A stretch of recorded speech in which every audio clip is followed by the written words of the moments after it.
Hello, everyone. My name is Arianne Kouri, and I'm the research manager at RAMSA. My colleague, Spenser Krut, joins me today, and together we administer the RAMSA Fellowship, our $15,000 travel and research prize awarded annually to graduate students. 3 of our previous recipients are also here with us today. Anna Antropova, our 2014 fellow, joins us from Toronto, where she is leading her own interior design practice. Wilson Harkhono, who will join us shortly, is our 2018 fellow. He joins us from Indonesia, where he's a practicing architect and principal of his own firm, WHA Studio.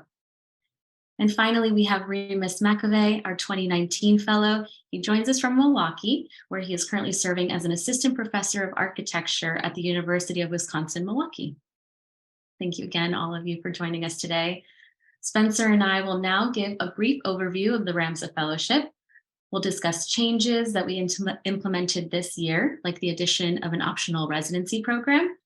And we'll also show examples of strong research proposals and portfolios.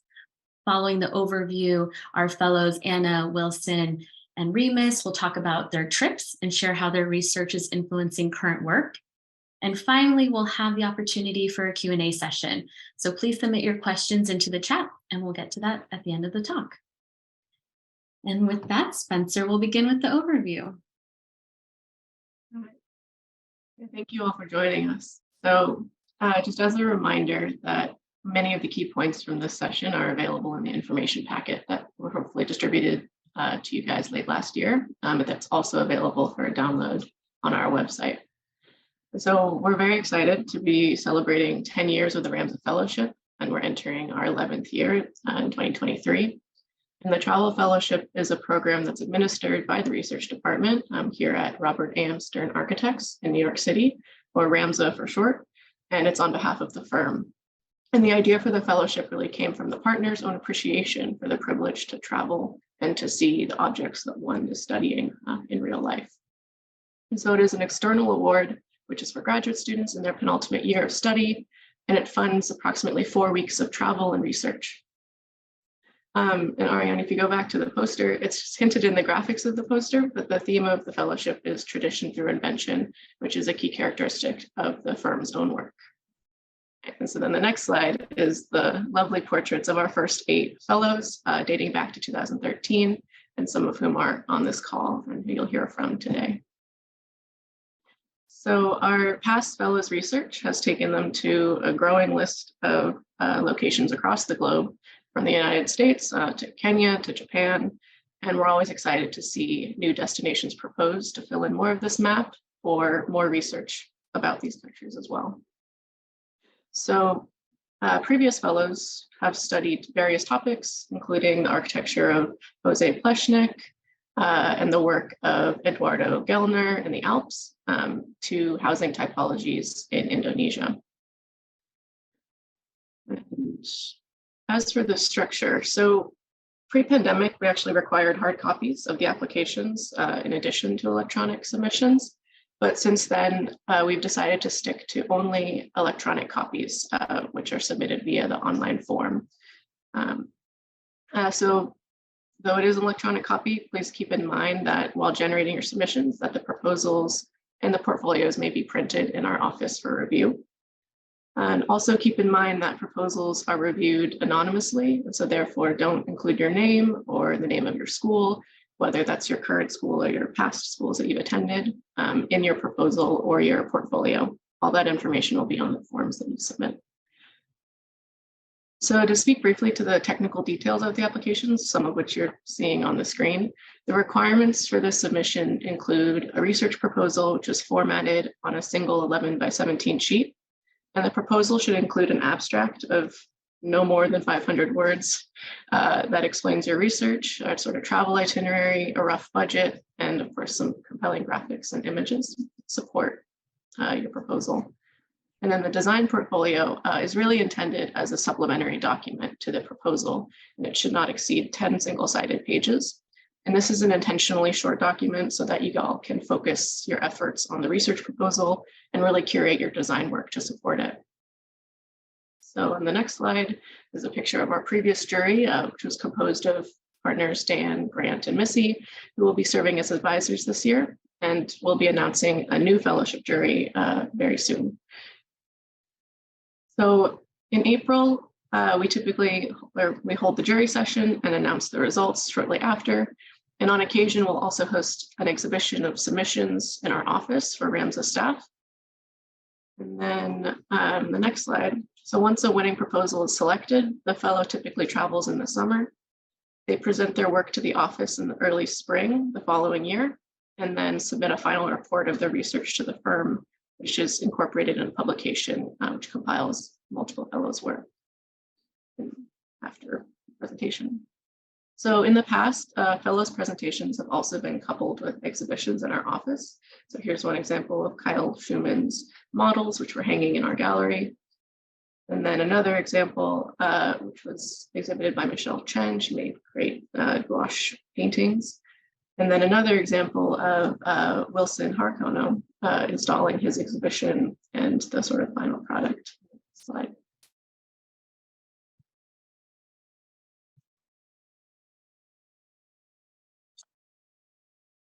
Okay, thank you, Spenser.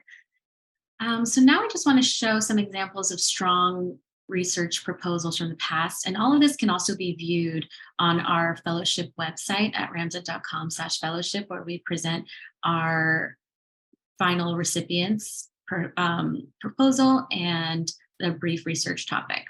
But what makes this stand out as a strong proposal, and this is from Yashwan Liu, who's our 2020 fellow, is he has a very clear description.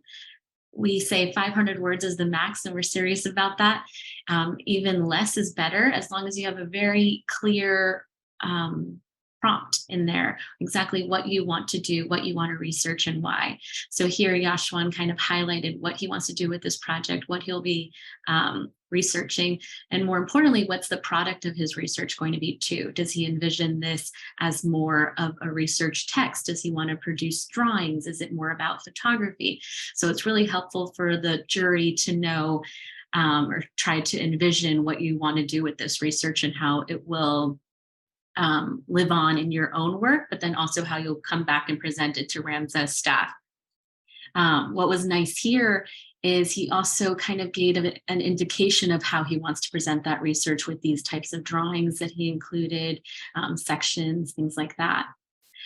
He also had a clear itinerary that wasn't too ambitious. What we see a lot in some proposals is where we'll have our applicants proposing to go to so many locations in that month long of travel that it really wouldn't be that you wouldn't be experiencing any single place. And it seems like you'll be traveling in between cities the whole time. So we really encourage you to have a tight itinerary that really reinforces your research topic. And that's not to say you can't go to multiple countries. We've had a few, and I think Remus is one of them, Kyle Schumann too, that if you're like traveling through the Carpathian Mountains or in Europe and you're in between a few countries, that's fine. It's just making sure that the travel isn't too ambitious. We've had some proposals that are like looking at Australia, then going back to the US and then going to Paris. And we really don't want to see the budget and your time spent just traveling in between these countries.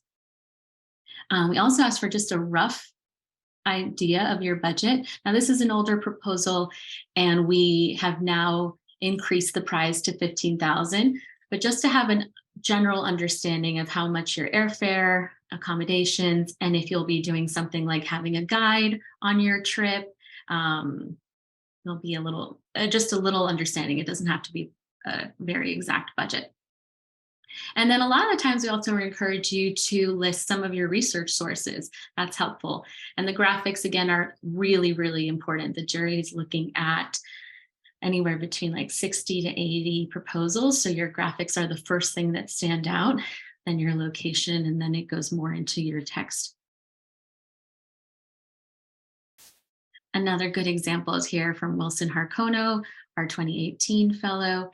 His proposal was looking at specific housing types in Indonesia. So here he's going throughout Indonesia, but his travel is good. Each place he's staying at least about a week or so.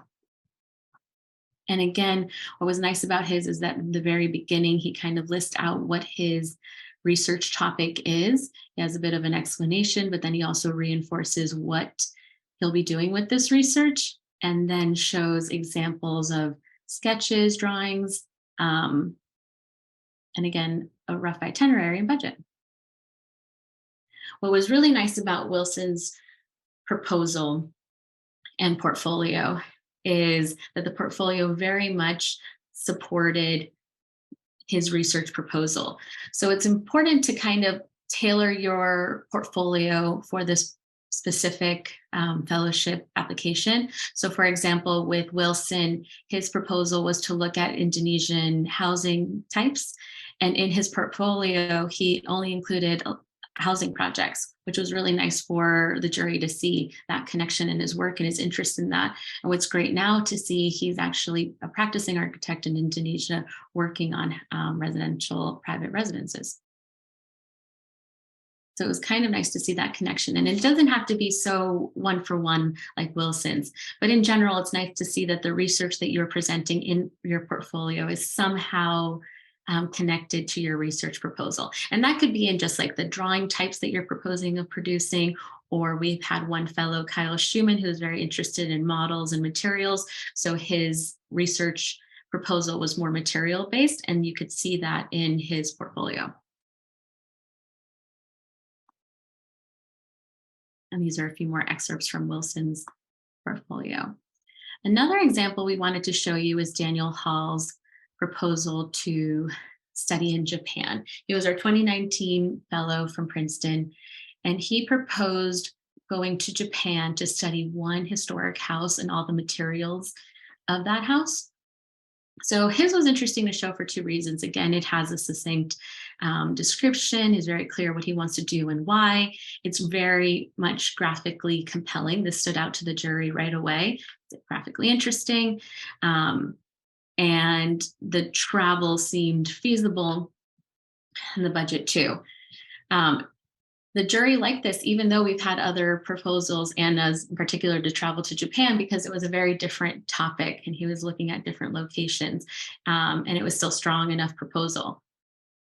And what really stood out to them, once you get to the top, usually it's the top 5 where we really do a deep dive into the portfolios, that the jury is really looking at the portfolios to try to decide between the winner. And what they liked, especially of Daniel's portfolio, is how closely aligned it was to his theme. So again, it doesn't really have to show, he doesn't have any drawings in his portfolios or projects based in Japan, but you could see his design thinking really is material based. And that was reflected in his portfolio. So this was just an excerpt from that. Another thing that makes our fellowship a unique opportunity, we think of the fellowship in 5-year cycles. So as Spenser mentioned, we're entering the 11th year of the fellowship, we're starting a new cycle. And the reason we think of it in 5 years is because after every 5 years, we publish a book of our fellows' work. So this is an opportunity for you all to be published and to work with the RAMSA design team, research team, Spenser and myself. We work with external copy editors and graphic designers to publish a book, a self-published book. So this is the cover of Tradition and Invention. This was looking at the first 5 years of the RAMSA Fellowship. We published this in 2018. We worked with Jenna Scher. She's a graphic designer that works with Pentagram a lot, with Michael Beirut. We work with Pentagram at RAMSA for many of our publications, and now Jenna has her own practice, and she worked with us on the design of the fellowship book, and we'll do that for the next series. And the way we structured the first fellowship book, we have an introduction by Bob where he talks about the importance of travel to students and to young architects. And we share a lot of his travel photographs as a student and when he was a young professor with students. These are just a few slides from Bob's forward. And then we also have an introduction with the RAMSA Fellowship jury, Dan, Missy, and Grant, where they talk about in more detail the fellowship process, why we first started a fellowship program, what does the theme tradition and invention mean, what the jury looks for in proposals. And then each fellow after that gets their own chapter in the book. And essentially the chapter is that final report that you give to us, edited by a research team and our copy editor. And what's nice is that chapter of the book could be anything you want it to be. We have a certain word count and image count, but other than that, it could be structured the way you like. So for example, in our first book, Jonathan Desiolov, our first fellow from 2013, he traveled to Kenya, and his project was very much a prototype of brick vaulting. So his section and report that he gave back to RAMSA and that we repurposed for this fellowship publication reads more like a diary almost of like what worked, what didn't work, all the test projects that he did at UPenn before going to Kenya. Anna's read more like interviews. She had a lot of interviews learning about wood joinery in Japan. So we had more of a back and forth with her talk or with her section. Michelle Chen was our 2015 fellow, and her trip to India read more like a research topic, more of like a theoretical piece. And 2016 fellow, Jerry Bauer from Notre Dame, he compared the work of Alexander Greek Thompson and Frank Lloyd Wright. So his was more of a comparison of two architects and included a lot of watercolor drawings that he did. And finally, Kyle Schumann, our 2017 fellow, he studied the work of Pleshnik and his influence on other architects like Eduardo Gellner. And some of these projects had never been published before or photographed in detail. So his section read more like an encyclopedia entry. He kind of went through each building that he visited in more detail, describing the building, describing a little bit about the history of the design. So a few big updates to our fellowship this year.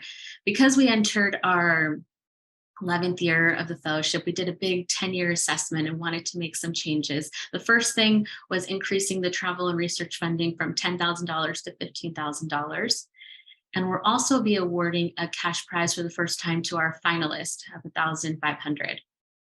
The biggest change we made was the optional residency program.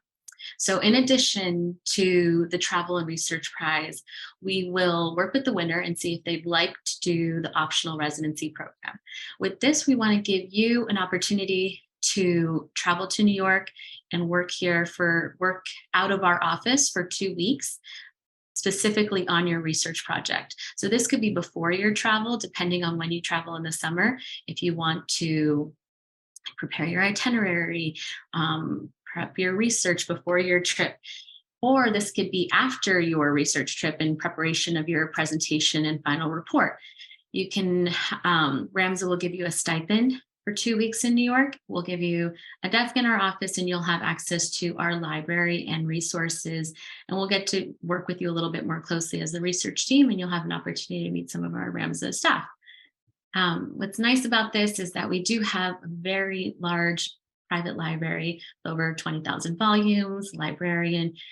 So we can order more of the books or research tailored to your specific project for you. We also have a model shop, print shop. So there's a lot of resources available in our office. This is the first year we're doing it, so we're curious to see, and it's entirely optional. We didn't want this to affect the travel time in any way. So we want to make sure you still have that 4 weeks of travel in the summer, which works for your schedule and your school schedule. So we'll see, and we're curious to see how it works. Again, this residency option could be before or after your research, and you'll specifically be working on your research project only. The other new item that we're doing is we're going to introduce a 5-year cycle of jurors to follow the publication schedule. So as Spenser mentioned, Dan, Missy, and Grant, who are RAMSA partners, will now serve as advisors to the fellowship. And we'll have a new set of jurors of RAMSA partners or associate partners that we'll announce very soon.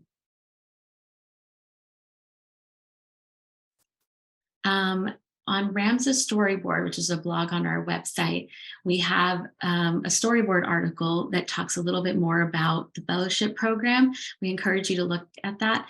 It's basically repurposed. We repurposed the introduction of the publication.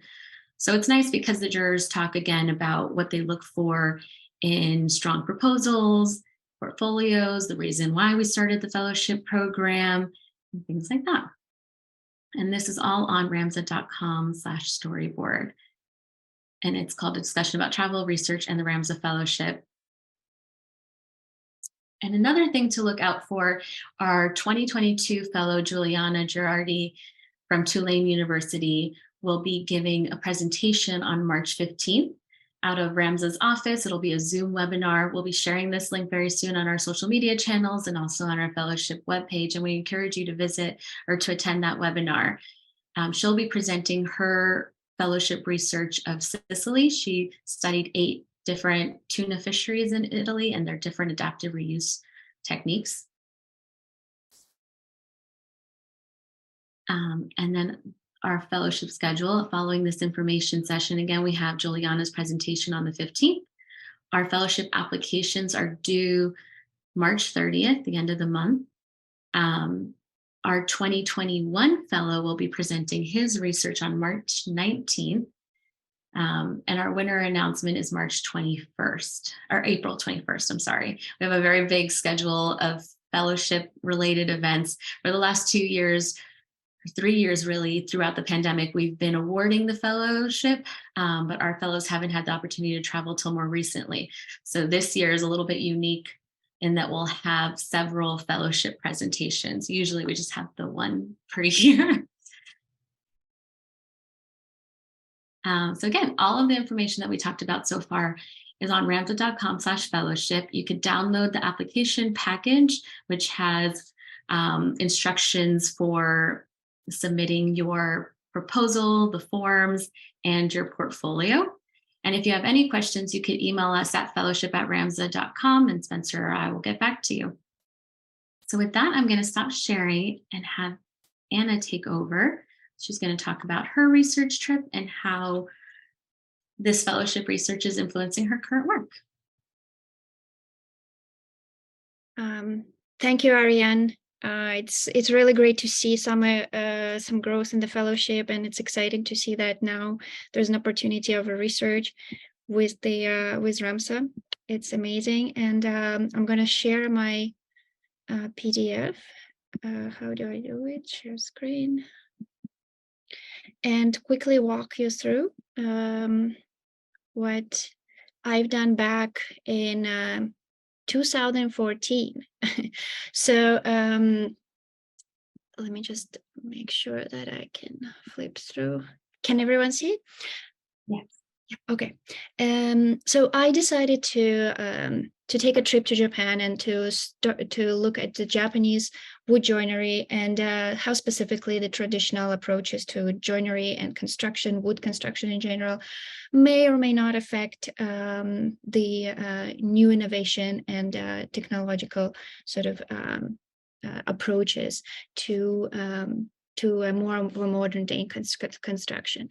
I did visit a quite extensive number of cities throughout Japan, from Tokyo to Kyoto to the Hoku region, or more up north, and visiting not only architects but also professors and researchers and different sites, traditional and new modern construction sites that are using wood joinery specifically, talking to people, even to craftspeople and anyone who could really give an interesting perspective to what's happening in that area.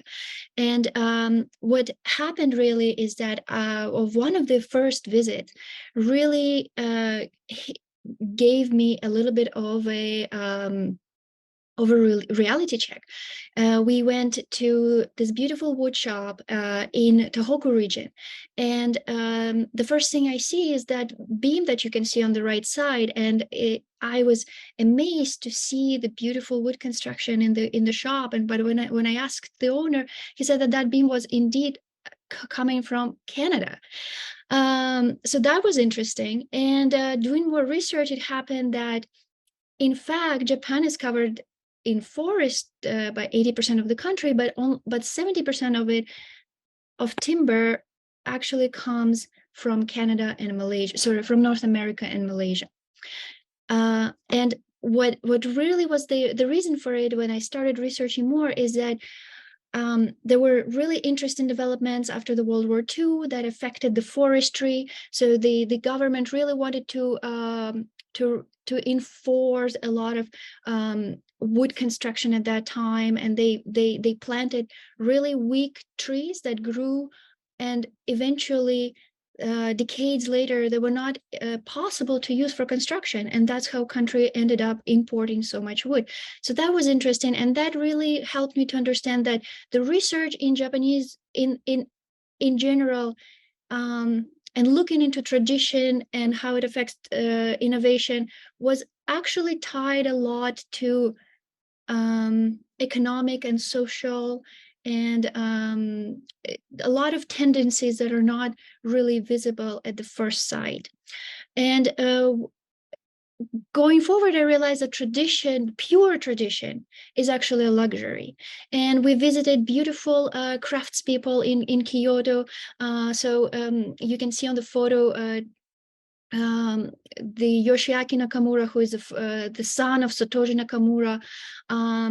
He's a well-known craft person in Kyoto, and his hangar holds trees and holds timber that is waiting to be used, and that is passed from his grandparents and grandfather, and it's still not used. It's waiting for the right project. So it is really this a very luxury cohort of the whole construction area.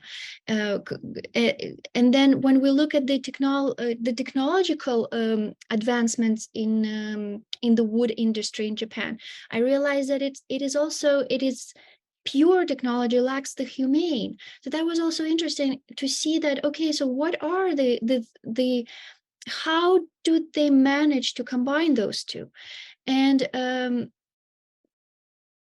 eventually, what happened is that it was interesting to see that they did have certain projects that started to evolve that really started combining that intricate, subtle dialogue between the tradition and technology.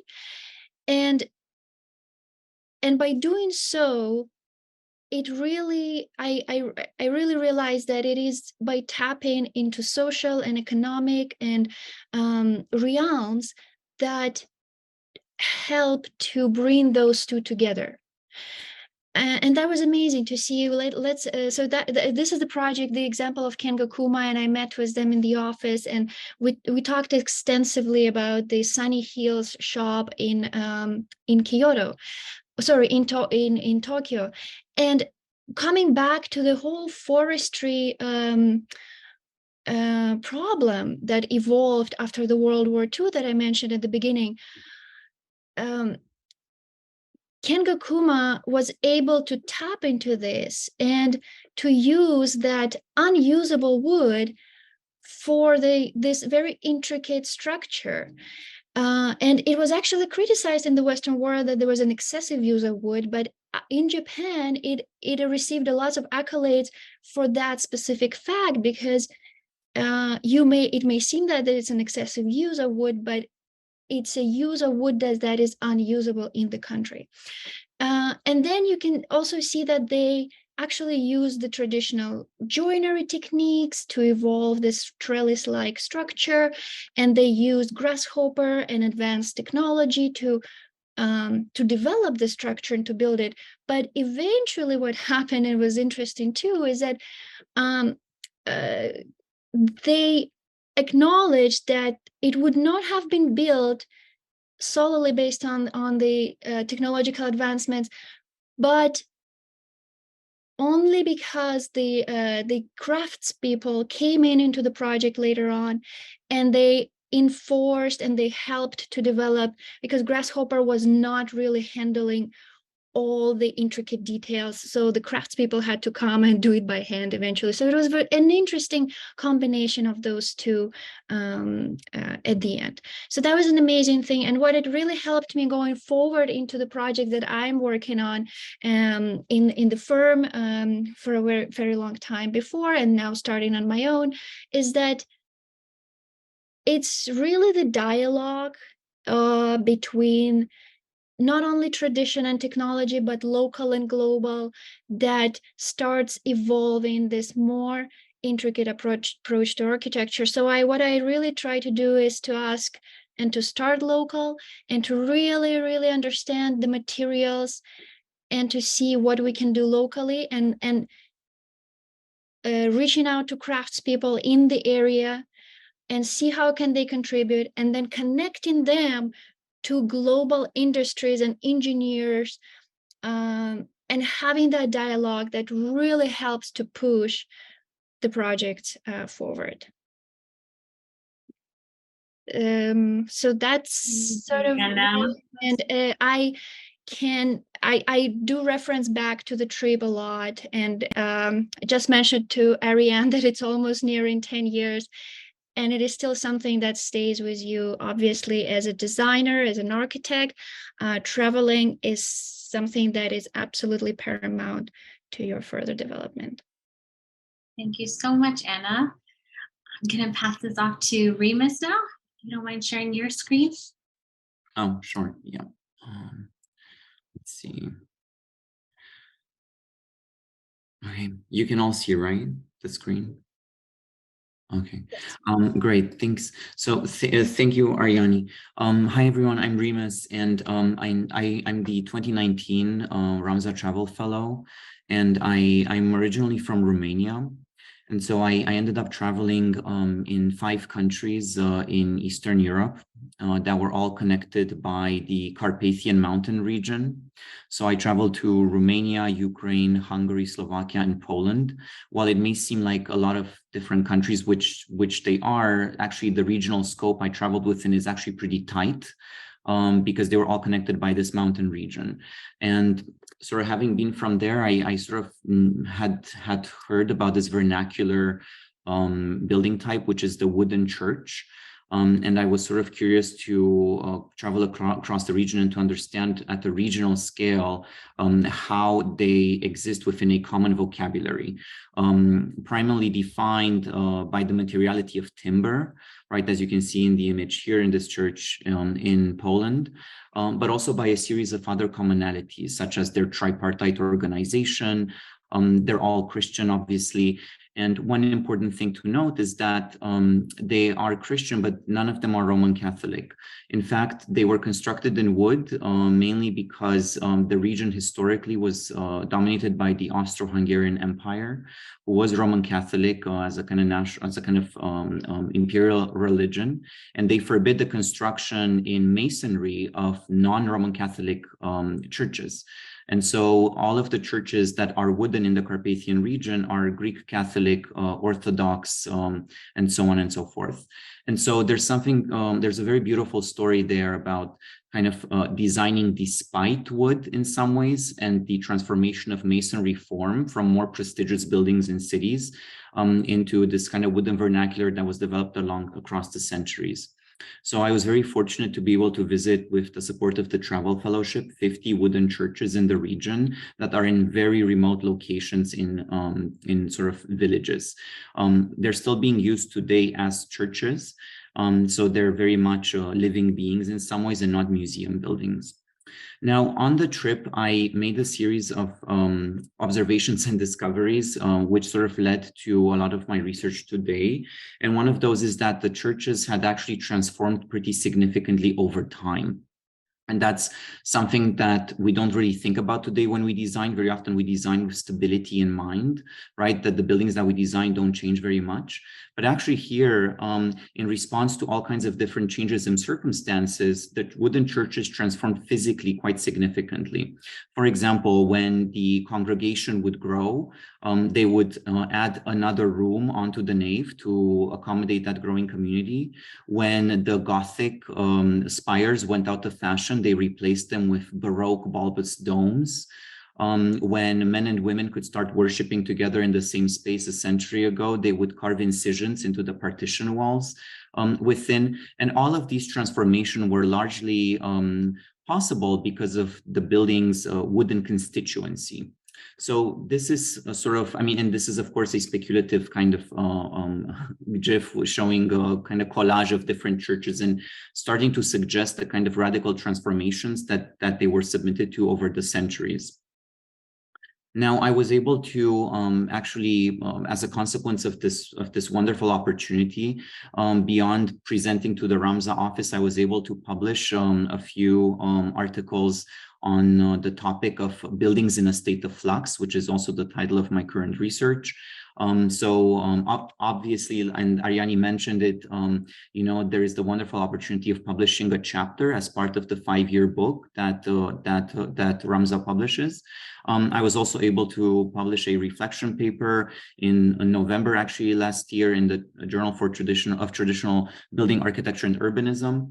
And I will be presenting a conference paper in Helsinki at the European Architectural Historians Network, States in Between.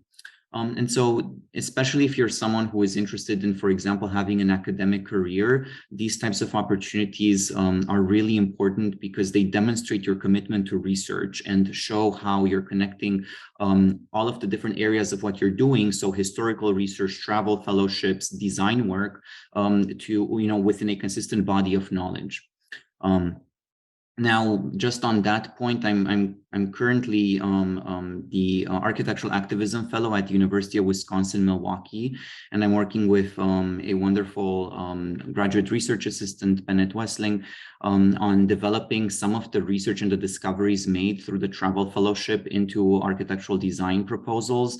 And this is just looking at sort of the shingle, the wooden shingle expression of a lot of the churches that I observed that were completely dominated by the shingle roofing that was wrapping around the body of the building, and looking at relationships of softness and hardness. So developing a kind of shingle drape, for example. And this is also informing my current design research. I sort of started my own quote unquote emerging practice, as it's like a word that we use a lot, doing some speculative work that is informing, for example, this house as a kind of speculative project on the Black Sea in Romania, where I'm from, that is incorporating some of the materiality and the draping discoveries made throughout the fellowship. So this was all possible because of the summer, the 1 month I spent traveling in the region and making a series of first-hand discoveries through the Travel Fellowship that was awarded by RAMSA. So yeah, thank you. I'm looking forward to your questions. Thank you so much, Remus. That was great. And now we have Wilson Harkhono, our 2018 RAMSA Fellow. Oh, you're on mute, Wilson. Hi, everyone. Thank you, everyone, for the time. So let me share the file a bit.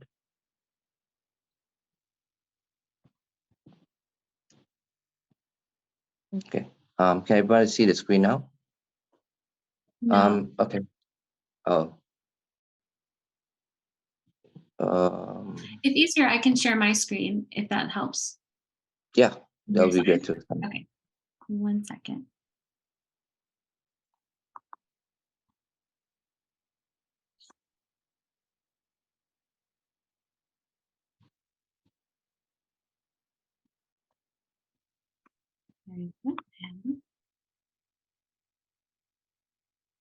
Great, thanks. No problem. So this is my proposal. So I traveled to Indonesia. From this proposal, I traveled to 8 provinces in Indonesia. Actually, the size of the travel is quite big. Indonesia is almost the size of the US. So you can imagine traveling straight from the West all the way to the East Coast. But I was really focusing to study the traditional homes in Indonesia because they were the icon of each of the province's architectural identity.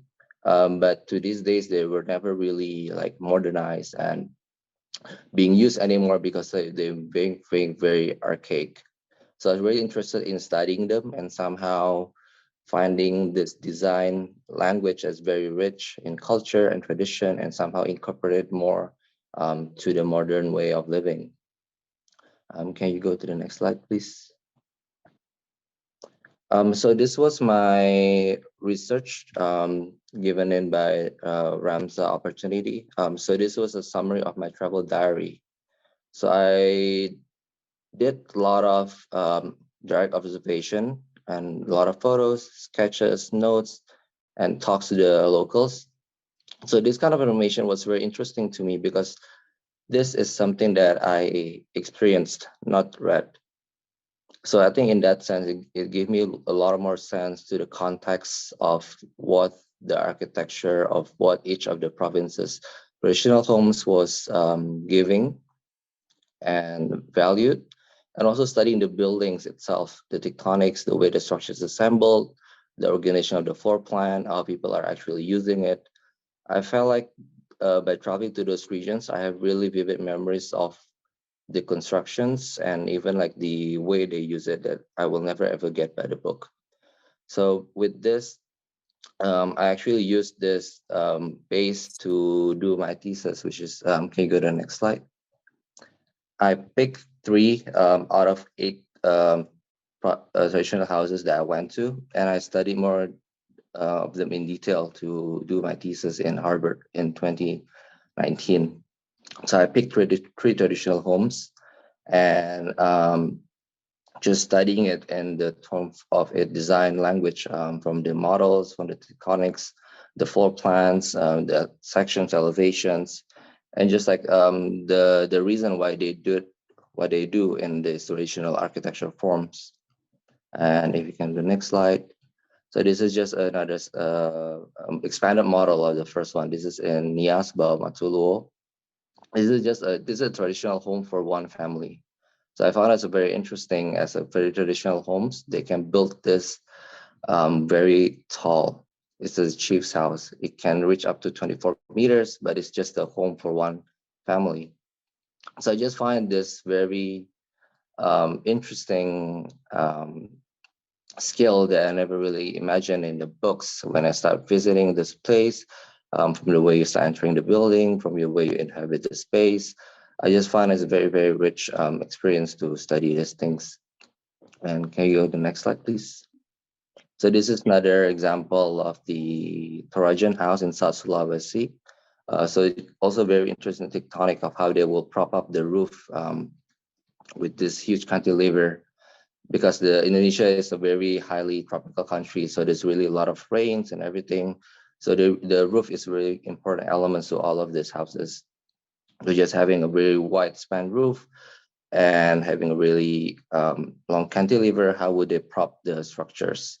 So I thought it's just like by going to the space and actually dissecting every tectonics that they have was very, very valuable for me in order to be able to produce this more accurate model of what the structure of each traditional house is. And the next slide. And this one is an example of the traditional house in West Sumatra. This is a bay of it. So this is a structural bay of one of the houses. This one is composed of 8 bays typically, but it was very important for me to study the way the beams and columns traditionally, how they will lay out and how they all go straight to the foundation, and how would they be able to make this like very interesting, almost like contemporary roof shape to me. Okay, next slide, please. So my research was really about studying the way we can utilize typical design language to a more different topology of architecture. So I was interested in changing the typology of residential in Indonesian traditional architecture to become a more like a skyscraper type. So I took 3 of those design language and abstracted them and somehow aggregate them to produce this tower for my thesis. So this is a conceptual sketch for it. Can you get next slide, please? And this was the model, the final model of my thesis, is combining the 3 of those architectural elements, mostly some of the columns, some of the tectonics of the roof, and somehow changing it to a more multifunction high story skyscraper typology. The next few slides just like showing some of the output of the thesis and how I kind of like use the research base from the travel to become like a project that we can use. Next slide, please. Yeah, pretty much I think that's what I want to share. I'm looking forward to the questions. Thank you. Thank you so much, Wilson.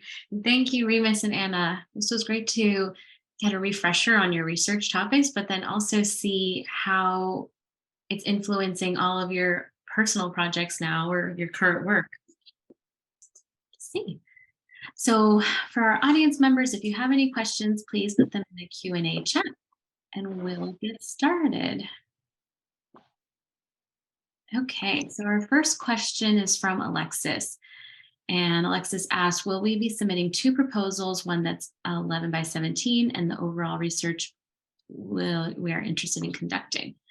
No, so we just asked for 1 proposal that's 11 by 17, that's 500 words or less, that is your research topic. So this is an opportunity for you to propose any in-depth research on a topic that you're interested in.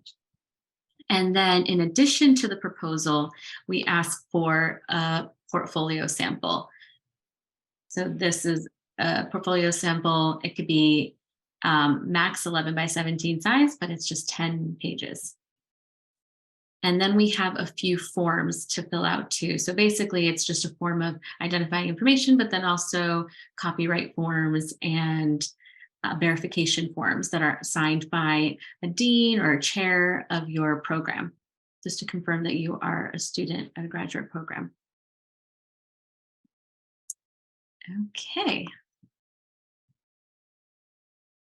The next question, I noticed that there are a disproportionate amount of fellowship awardees from Ivy League schools like Harvard, Princeton, and Yale. How are the organizers behind the fellowship working to make this opportunity more accessible to more disadvantaged students, for example, those coming out of HBCUs? That's a really good question.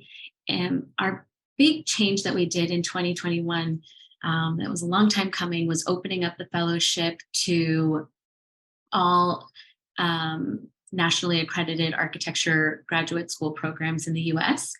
So with that, we're now starting to get more applications and more exposures to a lot of schools that include HBCUs, historically Black college and universities, a lot of public universities. It's just going to take a little bit of time to get that exposure. So we're trying with things like the fellowship info session, sending posters to all the schools and sending emails of our application package and information of the fellowship to the school, to other schools. So we encourage you to talk about the fellowship, and we encourage our fellow recipients to talk about that with their institutions and other institutions, like Remus right now being at the University of Milwaukee, Wisconsin. It's great to see.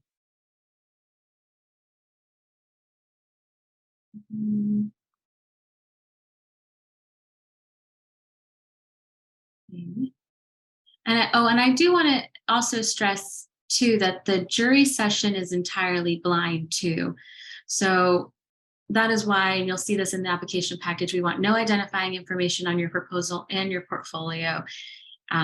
So we want to make sure it's the jury session remains blind. And the only people who will have access to your forms in the very beginning are administrators, Spenser and myself. And only after the fellows, only later in the process do we announce who the winner is, what school you're involved with, things like that. And after you submit your proposals and applications, the research team and others at RAMSA do a very deep dive to make sure there is no identifying information in there.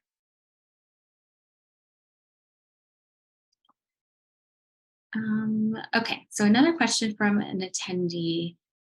Is there a minimum amount of time we can propose to travel abroad? And yes, the minimum is 4 weeks. So we ask for at least 4 weeks of travel. And most people travel about 4 weeks, 4 to 5, which is a good portion of your summer. It's usually in between before you start in the fall. And it does take a few weeks to prepare your research and your travel trip too.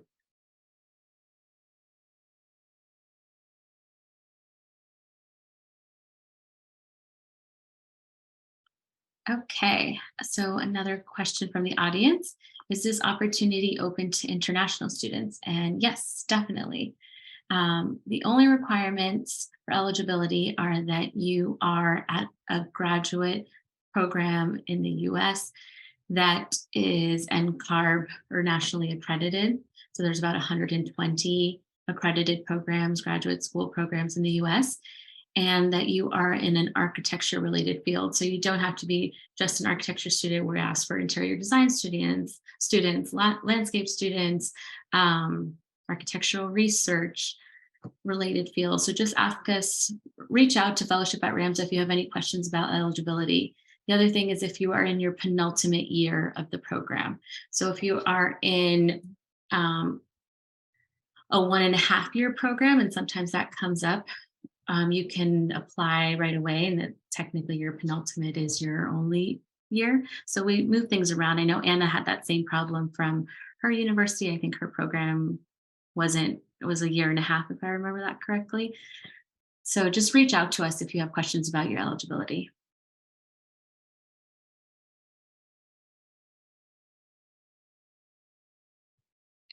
Okay. Another question, does 500 words include captions and labels? It does not, but we do encourage you to, don't feel like you have to use that whole max 500 words. It's better to get to the point right away and really explain what your topic is, what your thesis topic is. And again, what the jury looks for almost immediately is, what do you want to study, why, and what will that final product be that you're proposing?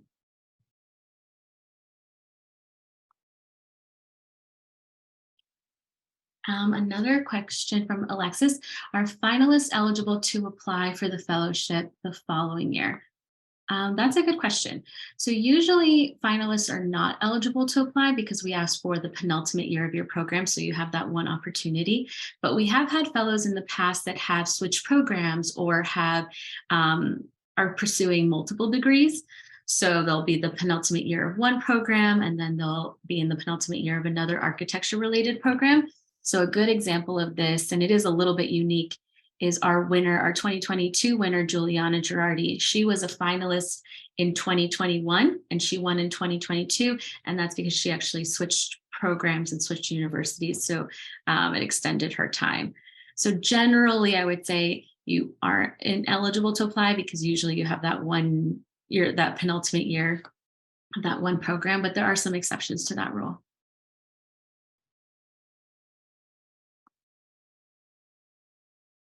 So I think this is a good question for our fellows, and feel free, any of you, to respond to this. But we got a question from the audience about how were you able to get access to professors and firms and the places that you traveled to, and when did you start reaching out to them? It's great to have different resources for your research.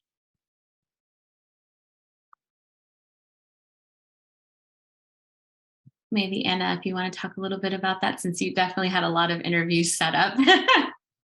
Yes, I did want to at least add a note here. I think it was actually one of the biggest learnings for me too, the process of reaching out to people, and it stayed with me throughout life and professional career, is what I started about a month ahead of time, but probably even a little bit more, 2 months or a month. And it was an extensive research online, and really just writing to people, any email I can get sort of a hand on, and being open and being inquisitive, and obviously mentioning what you're doing it for, it helps. But what really struck me at that time is the openness of people and the willingness to share the experience and the knowledge. What happened was, one of the professors that I met from GIFO Academy is that not only did he was he willing to give us an interview and spend a day showing the academy and the students, introduced to the students. He actually spent 2 other days taking me to other sites and driving around the Gifu area and showing and sharing his experience. And it was amazing to see that generosity, because I think the knowledge is just, people love sharing. And it was a great lesson for me, and I take it to anywhere I go now. I remember that, people want you to reach out, so just do it. But do start early on, as soon as you can, because obviously scheduling times. Thank you, Anna. Yeah, it's true. You should reach out to whoever you want to, and we encourage that from the RAMSA standpoint too. Depending on your research, we'll see if RAMSA has any connections to the places that you're going to. But like Anna said, we really encourage you to reach out to everyone and anyone. Describe that you're a RAMSA fellow. And for archival institutions, some archival institutions in the past have asked for reference letters or things like that, which is something RAMSA is happy to help with and provide to help you get access to certain institutions and archives. So again, it really is just reaching out. So that's something that's really important to think of too, that you have your 4 weeks of travel, but there is still a lot of prep time in that. So we're hoping that's why it's something like the residency program can help, like, to give you some dedicated time, 2 weeks, to really focus on preparing your project.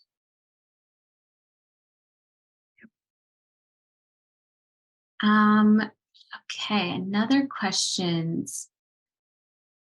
Have there been any past awardees who did not necessarily study buildings? Is it good to propose looking at open space or other types of infrastructure? That's a good question. So the theme of RAMSA Fellowship is tradition and invention. And it doesn't necessarily have to be specific. It's not associated to a specific building type. And looking at like sense of place and urban design is still part and related to architecture or even interior design. So as long as your proposal still fits the theme of tradition and invention and is architecture related, then you can definitely propose your topic. We've had some fellows in the past who were really interested in material science, like Jonathan Desi-Olive, and he was more interested in brick vaulting types and brick material. So his was very specific. Anna's was about wood joinery in Japan. So it doesn't necessarily have to be about, it's definitely not tied to any building types. And as long as it's architecture related and more importantly follows the theme of tradition and invention, that's what we'd like to see. I don't know, Spencer, if you want to answer that too, or. No, I would just add that if you look at the past proposals on the website, you can see that many of the fellows were interested not only in material sciences, but also in certain kinds of forms. So Yashwan was looking at the kind of colonnade that connects a bunch of buildings together. And then Daniel Hall was really focused on the sort of construction methods and the different parts of that process. So there's a lot of strands to a building. Exactly. There's a lot of opportunity here. And what ties all of our winners together is, again, that all of their projects in some way reference the theme of tradition and invention. So looking at the past and how the past and the history of the past informs our future and current work. Okay, so another question from the audience: can a PhD student in architecture apply for the fellowship? It's a good question. Right now, our fellowship is only open to graduate students. So we get this question a lot for PhD students and undergraduate students, but right now we're focused on graduate students and graduate related programs.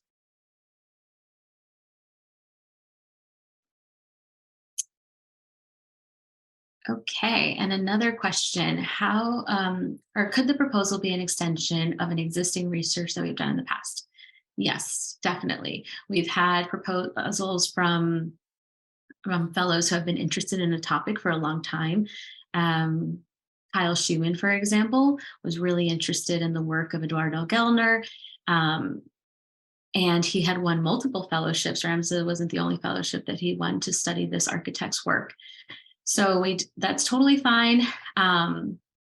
And as long as, again, that your research is tied to the theme of tradition and invention, it could be an extension of a different research project. It could be a portion of it. I think for Kyle's situation, for example, he was interested in a lot of different Eastern European architects that kind of came out of the office of Jose Pleshnik, were related to Pleshnik's work. So it wasn't just Eduardo Gellner. So the way he kind of approached his work is that for the RAMSA Research Fellowship, he looked at Eduardo Gellner's work, but for other fellowships and other research, like his thesis, he looked at other architects. And we also encourage that this project, this research that you're doing for RAMSA can also be part of your final thesis project. One of the reasons we ask for the penultimate year of a program is that we not only for you to take the research that you're doing and bring it back to RAMSA and like present to RAMSA staff, but we also hope that you take it back to your own universities, whether that's your thesis project, or if you want to take your presentation and also present at your firm, the exhibitions that you do at RAMSA, if you want to take that back to your schools. We're hoping that there's lots of opportunities for dissemination of this work. And you see that in Wilson's too. A lot of the research from the RAMSA Fellowship ended up in your thesis, right, Wilson? Yes, that's correct. I think that the RAMSA was really helped me during the thesis to get all the background information and everything ready. Perfect.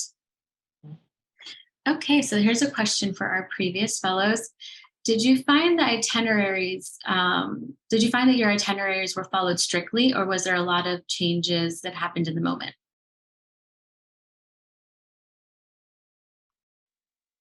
For me, there was quite a lot of, it doesn't really follow it strictly. I guess the first itinerary was more as a guideline, but as you got picked, I guess you could start narrowing down pretty more realistically where you should go and what places matter the most to you.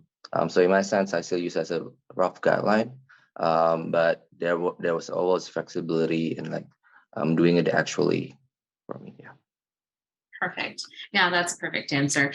The proposal that you submit, or the itinerary that you submit in your proposal, could definitely change by the time you're actually going on your trip. So once we select you as the winner, we work with you on RAMSA's side as you finalize your itinerary. So right before your trip, we ask for what we call a final itinerary. But even during their trip, a lot of fellows have changed things. They ended up really liking a place and wanting to stay longer to learn a little bit more. So there's a lot of flexibility in that. And we just want to make sure that you are getting the best experience for your research.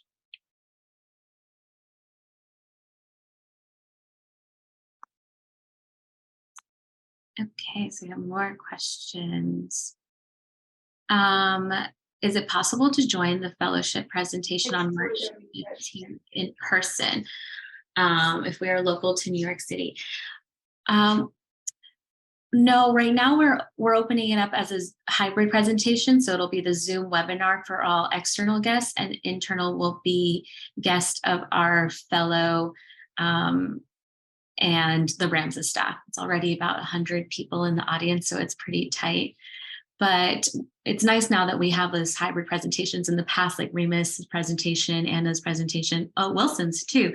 It was only in person at RAMSA, and we would record it and then distribute that recording later. But now we're doing these hybrid presentations where you can watch it live on Zoom webinar, in addition to the in-office staff that are watching it.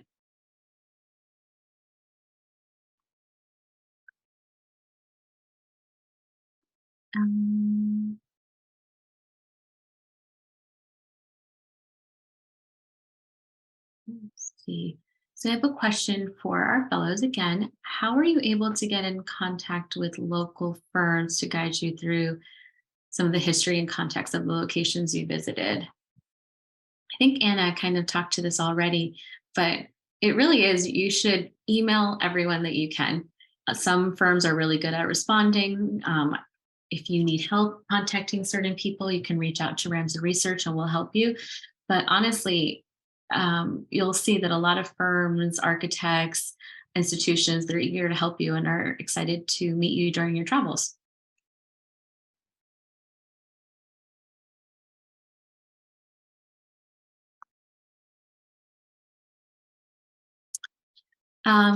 Again, for our fellows, can any of you speak to the evolution of the research from the time of your proposal through the completion of your travels? So did your proposals change as you're traveling?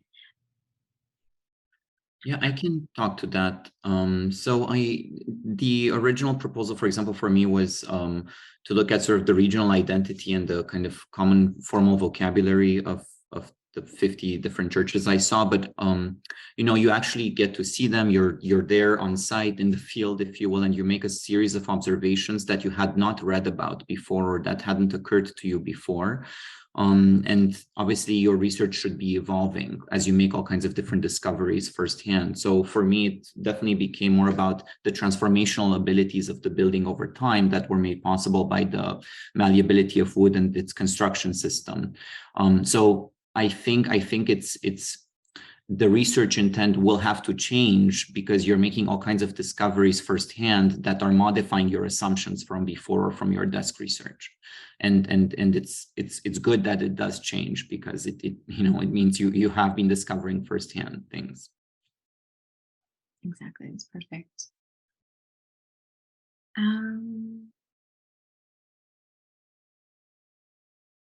We have several questions. Okay, would the feasibility, specifically getting access to buildings, for example, have to be taken into account during the application, or is that something to be worked out after the fellowship is awarded? It's a good question. In general, no. Like you don't need to make sure you have access to all of these buildings during the proposal process. If it's like certain museums or things like that. If your entire research project, though, is based on a single location, then yes, you have to make sure you can get access to this building throughout your research. So that, for example, replied to Daniel Hall, our 2021 fellow who had a specific house he was interested in researching in Japan. But in general, you don't need to have access to all of these right away. That's something that you figure out in your itinerary. Your itinerary tends to change. But if you are just talking about single family houses, like for example, Jerry Bauer wanted to see specific Frank Lloyd Wright houses too. He did check if he could get access to some of them, exterior and interior. So it depends on your research.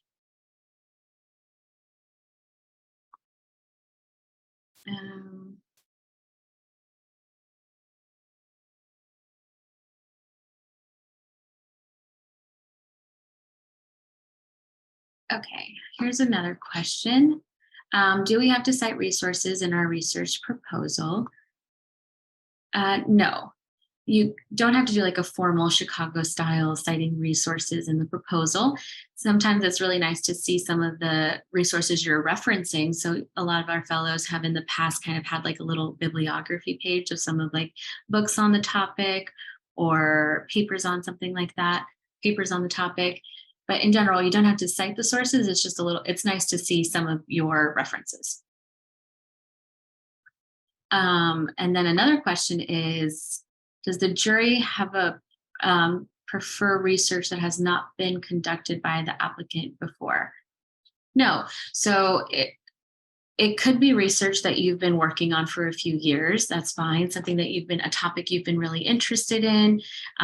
That's great, as long as this research can help move it along. Like it wouldn't want to be like a repeat of a research. And I think Kyle Schumann's work really was good about that.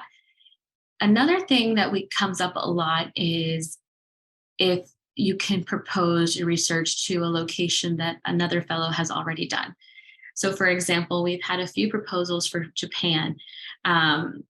That's totally fine as long as your proposal is very different from our previous winners. So we really encourage you to go back to our fellowship webpage and see who has won. Everyone is listed on there and where they traveled to and their proposals they submitted. So it's a good resource to look at. And we've had people who, for example, Anna studied wood joinery in Japan, and then Daniel Hall, who won in 2021, proposed to travel to Japan and look specifically at the construction techniques of one house. So that was so different. And the jury was interested in that, and it went. But we do also encourage you to look at some other locations too.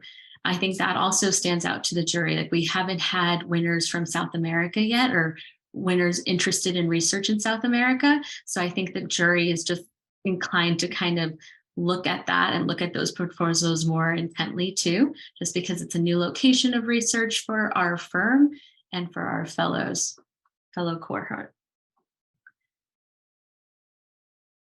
Let's see. How will many finalists will there be? And do the winner and finalists get the same benefits? So there'll just be one finalist in 2023, and the winner gets the $15,000 prize and award in the optional residency program, and the finalist gets $1,500 and mentions in the press releases about the award.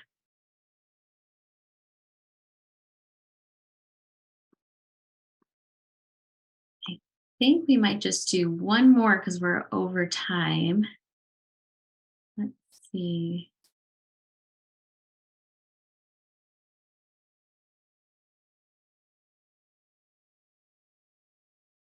I think maybe the last question we can do is based on the theme of tradition and invention.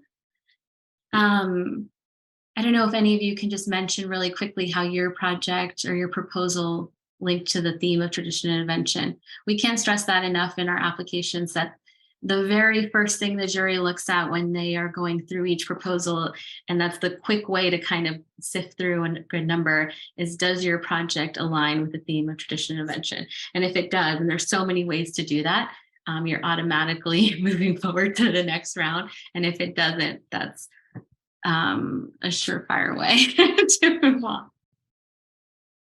So I don't know. Yeah, sure. I mean, I can maybe speak very briefly, but just so obviously, I think for a lot of us, for actually probably all of the, like, the three of us here, the vernacular is, right, the big field of experimentation and exploration and examination, and obviously that immediately ties into the tradition part of the of the theme. Now, the innovation part, it's something that you will have to creatively sort of make a proposal for. In other words, how is an analysis or an examination of specific, for example, in our case, vernacular buildings or construction systems or material studies, how does that inform our own design approaches, right? And this is where I think, by the way, and Arianne did mention this in the beginning, your portfolio comes into play, you know, as kind of really an essential tool for them to understand that there is a link between what you want to study and the way that you are designing in a contemporary way today, right? Like, in other words, how is the vernacular relevant to the way that we think about buildings now? And so that's where also your portfolio helps you to demonstrate that you are committed, or there's something related to this traveling that will inform the way that you approach your own design process. And that's probably where the innovation aspect comes in, right? It's in bringing in the contemporary. How do you leverage the past for thinking about now and the future? Okay. And if I can add, I think I really like Remus' idea of really interpreting the innovation part and really taking your own sort of view on those things. For me personally, I think the approach was a little bit more straightforward. I was excited to see that the Japanese joinery was presenting opportunities for literally taking the traditional technique and translating it into a very new contemporary approaches. And I did go to the factories that were actually producing the joints with the machinery, with the 3D printing or the CNC cutting, but following the traditional approaches and trying to eliminate the use of nails and metal components as much as possible.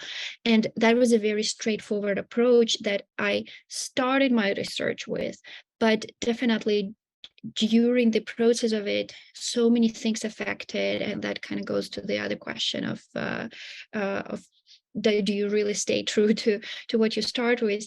And it evolved and into a larger theme. But I think either it's a straightforward interpretation or something that you really try to take on your own on the next level. That's might be even more interesting, or both would probably work. That's great. Thank you. Well, thank you all so much for joining us. Anna, Remus, Wilson, it's so good to see you all. And if you have any questions in the audience, any questions we didn't get to today, or any questions that come up while you're putting together your proposals, please feel free to reach out to us at fellowship@ramsa.com. We'd be happy to answer your questions. And then everything is on our RAMSA Fellowship webpage. So at ramsa.com/fellowship, you can download our application package for 2023. That has all of the rules and submission process there. And on the fellowship webpage, you can look at all of our previous recipients' travel proposals and locations. So thank you again for joining us. Thank you. Thank you. Thank you. Bye. Bye. Bye.